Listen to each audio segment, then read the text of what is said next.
The Nissan 350Z is one of the most iconic cars in the early 2000s. A true sports car with 2 doors, 2 seats, front engine, and rear wheel drive. And for a car to look like this back in 2003 is almost god tier. I mean, look at it.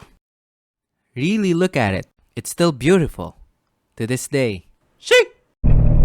Yep, fulfilling a childhood dream today. We are reviewing this Nissan 350Z. Oh man, this game is crazy.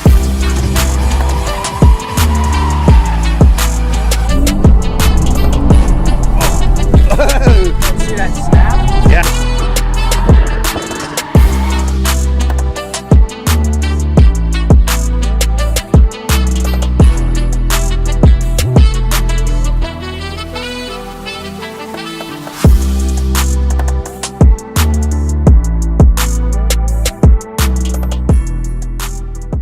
Okay, first of all, I want to make things clear. What we have here is a Nissan 350Z, not the Fairlady Z from Japan. No, this is the original left-hand drive, VIN number in the dashboard having 350Z from America. And thank heavens, it comes with a stick. That's pretty rare. Notice I also said the word stick instead of manual transmission because that's what they call it over there. They say stick shift. Don't know why. I don't know about you, but I'm just really excited to take this thing out and experience driving this in real life situations here in Metro Manila. But before we take this thing for a drive, let's go through the interior first. I totally locked it. This door handle is the first I've seen. It's vertical, plastic, chunky. This door handle is so satisfying. I can do it again.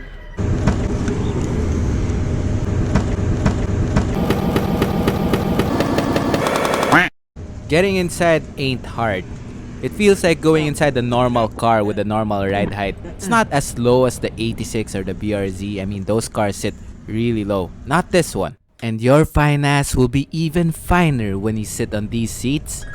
It's comfortable and plush. I mean, is this even a sports car? The bolstering is nice, but it's really comfortable. Careful. Even the interior door handles are good quality. I mean, look at this thing. Is this aluminum or plastic? I can't tell. It's just that good. Let's start this thing up so we can find out what these rigmaroles are. That sounds very good. What does this button do? Okay, so it sets this one. Yeah, there's a lot of. The 3 center gauges are almost unnecessary, but I'm glad it's so there. it moves- Gives it a more sporty sets look that in here. one. This is stock, right? That's stock. That is stock. So we And have, this is the rev limiter. yeah, you can that you can set the shift light. Oh. So the shift light comes on at 6.6. Yes.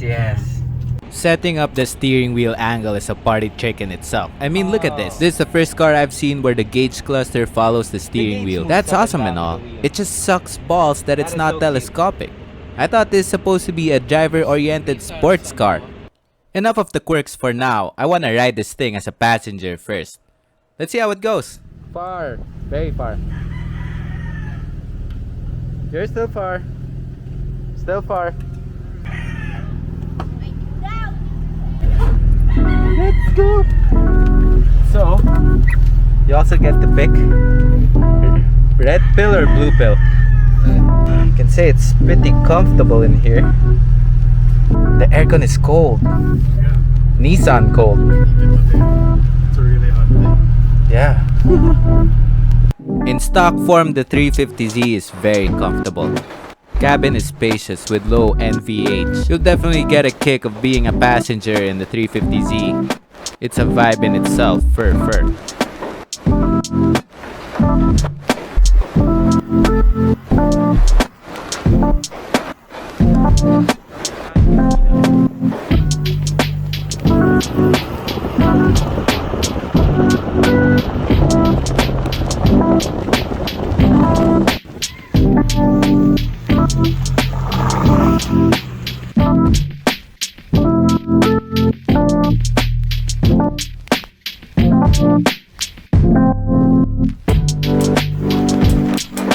What a refreshing cruise.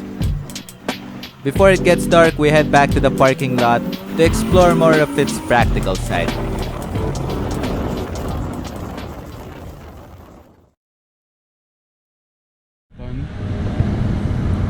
and then here, all of the windows go down. Oh, okay. But then, for like a safety feature, I guess, you have to lock the door. Yo, does that only apply to the driver's side window or both windows? This is open. Okay, so you hold the unlock button. Oh, what? Okay. Okay, so both windows are down and... Okay. Okay, that's cool. And then you put it in the keyhole. And then just hold. Oh, that is dope. That is dope. Unlike most sports cars, the 350Z is actually pretty practical. It's all ready for a road trip, bro. Tara, bro, tags, bro. Tara, where can I put my phone for TikTok, bro? Bro, hindi tayo kasha, bro. There's only room for like one here. But hey, there's a lot of room for your adult candy. They put this leather cushy padding on the side for extra grip for your knees. There's also a flimsy cup holder for my starbs, bro. What about me? None for you, hippie. And now it's time for crap that we can throw at the back of this sports car.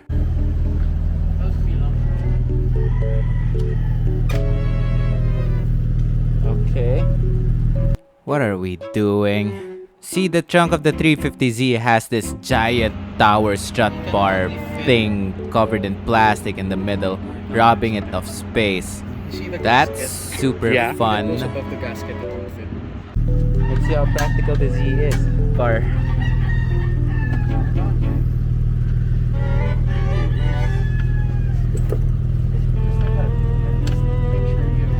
Put something there para hindi magasgasan. Wow, that's awesome.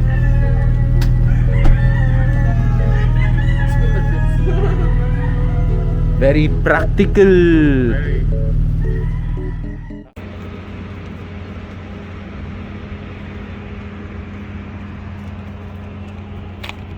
How? How?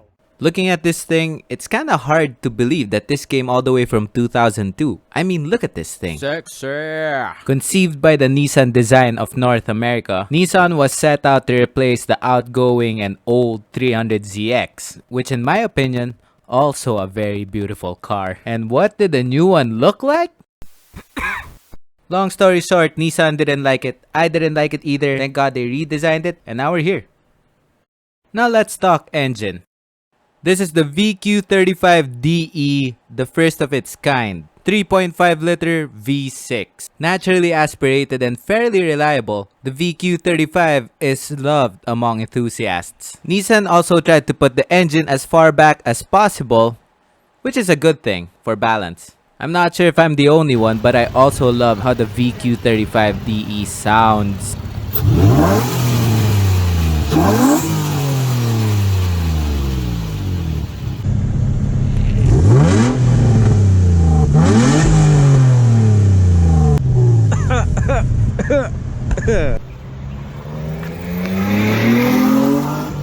Jeez, I'd actually pay for my car to sound like that. On a good day, this engine puts out 287 horsepower and 274 pound-feet of torque, which is definitely not bad for a sports car from 2002.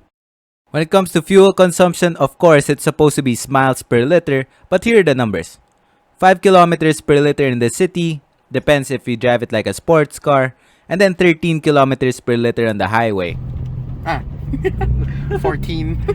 14. There you go. But that's pretty much where the pros end. They could have made this into a turbo and, you know, really spark things up.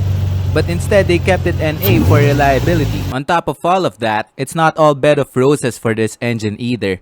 See, the VQ35DE also has its share of problems, like chugging on oil. This is our latest product. It's pure grease on a paper plate.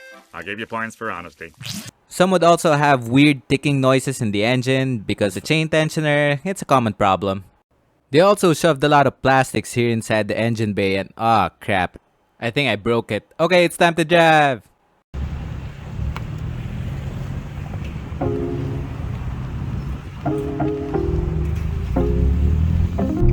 So we're driving the 350Z now. It's got this very, very nice short shifter. Hello. The clutch is hard. The bite point is hard. Stage 2. Operated, that's all I know. It's not stock. That's for sure.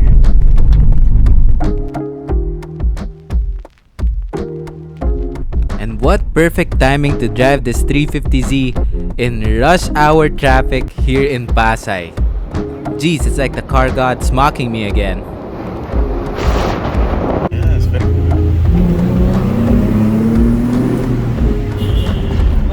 Driving ergonomics is insanely good. The steering wheel has the perfect weight into it, and the shifter, the shifter feels very nice. The VQ35 sounds glorious. Overall, I enjoyed driving the 350Z. It wasn't violent fast. Even though it's the manual with a really hard clutch, it was still rather easy to drive even in hard traffic like this. Getting to know how big it was wasn't hard either. Up. Oh. Yes, everyone forgets. Not forgets.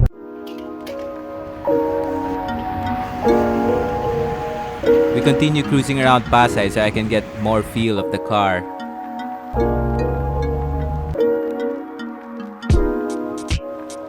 The more I cruise with this 350Z, the more I'm starting to realize though, it feels more like a Grand Tourer than a sports car.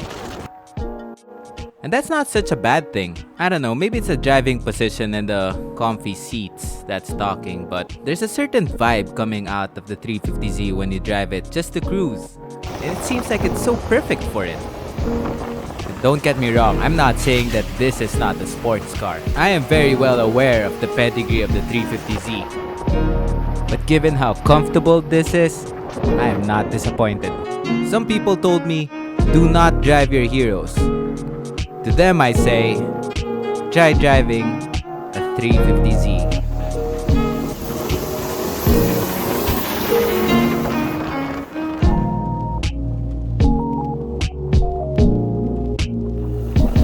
What's up? No drifting. No. I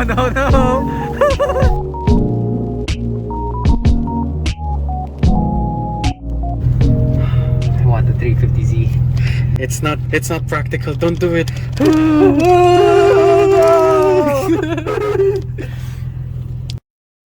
It's like controllable fast. Oh yeah. But I don't think anyone can control it once the rear wheels go out. It's pretty easy. I think the caster value of this is around close to 10. Yeah. So the amount of self-steer it has is adequate enough that it's hard to lose control. Oh. Kasi if you have a car that has high caster, high self-steer, all you have to do is let go of the wheel a little bit and it should steer in the direction that it needs to counter steer with. Just let go of the wheel. Yeah, so bale, what I do when I... Wait, let's take a left from me. So, caster explained is when you let go of the wheel, it self-steers. Yes. So bale, once I clutch kick, or I'm turning left, I clutch kick, all I do is let go of the wheel, catch it after a few seconds. Okay. After a few milliseconds, I guess. Then yun, you're already drifting. You don't really need a lot to drift in the Z kasi its stock suspension setting is very drift ready. That's why in the US, there's a lot of people that run Zs. Yeah. Kasi it takes such little effort and such little modification to make it a drift ready